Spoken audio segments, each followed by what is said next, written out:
Ce greșesc părinții când se bazează pe mituri vechi despre învățare? Unde dă, mama crește. Să fii cu minte, altfel ne supărăm. Joaca joacă, dar munca-i muncă. Greșeala se plătește.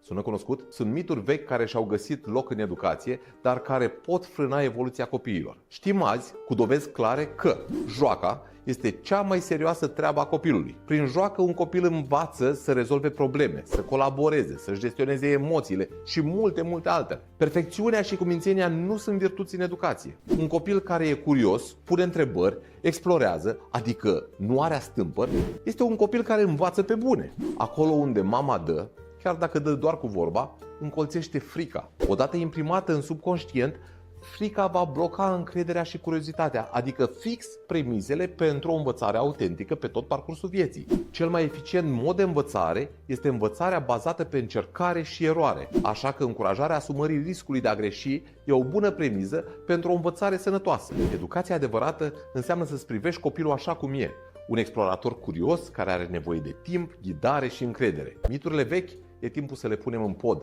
dar nu în podul bunicii, că acolo e de cele mai multe ori plin de ele. Follow pentru mai multe moduri de a sprijini copilul în momentele importante.